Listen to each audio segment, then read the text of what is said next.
תל. מה כן. עוד? מי מאמין שבית המקדש ייבנה בשנים הקרובות? מה יש שם עכשיו על בית המקדש? אז מה יקרה עם המסגד? יישבר? אם מכן פגש בשנה האחרונה ילד ערבי? איפה פגשת ילד ערבי? ליד הכותל. ודיברת איתו? לא, הוא דחף אותי, אבל לא הלך. ומה קורה כשאתם רואים ילד ערבי? מה אתם מרגישים? רגשות זעם. זעם?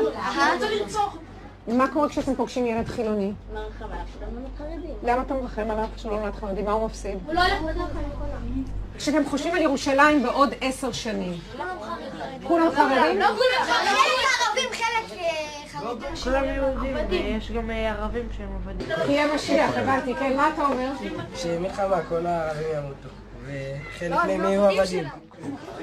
קיבלת את כל הסיפור שלך.